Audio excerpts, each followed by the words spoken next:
Tersangka pelaku pelecehan seksual di Lombok, Nusa Tenggara Barat dihadirkan dalam rekonstruksi yang digelar Polda NTB di 3 lokasi kejadian perkara. Puluhan adegan diperagakan tersangka. Disaksikan Kompolnas, kuasa hukum dan pendamping korban, Polda NTB menggelar rekonstruksi yang dihadiri tersangka kasus dugaan kekerasan seksual. Kami sengaja menyamarkan tersangka untuk menjaga mental korban kekerasan agar segera pulih. Dari 3 lokasi rekonstruksi, semula ada 28 adegan dalam BAP, tapi kemudian berkembang menjadi 49 adegan yang diperagakan berdasarkan keterangan yang diberikan oleh tersangka.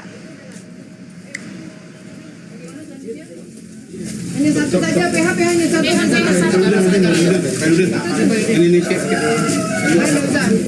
Yang boleh masuk pengacara, jaksa, sama penyidik. Dari 3 lokasi yang kita lakukan di dalam BAP, sebenarnya ada 28 adegan yang tertuang dalam BAP yang kita skenario-kan. Tetapi saat ini berkembang di lapangan itu ada 49 adegan.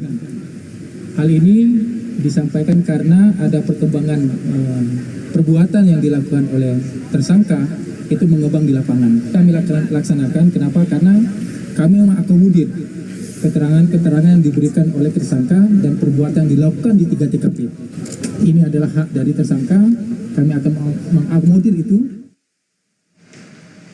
Lembaga Perlindungan Saksi dan Korban LPSK telah menerima permohonan perlindungan dari korban pelecehan seksual yang dilakukan seorang pemuda difabel di Kota Mataram, Nusa Tenggara Barat. Wakil Ketua LPSK Sri Suparyati mengatakan pihaknya berkomitmen untuk memberikan fasilitas guna memperkuat proses peradilan pidana.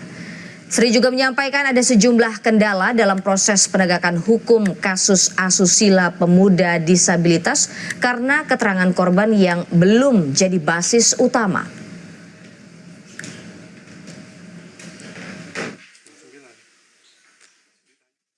Ada 4 orang korban yang mengajukan permohonan, kemudian 2 orang pendamping karena mendapatkan tekanan psikologis ya, seolah-olah kejadian itu tidak terjadi.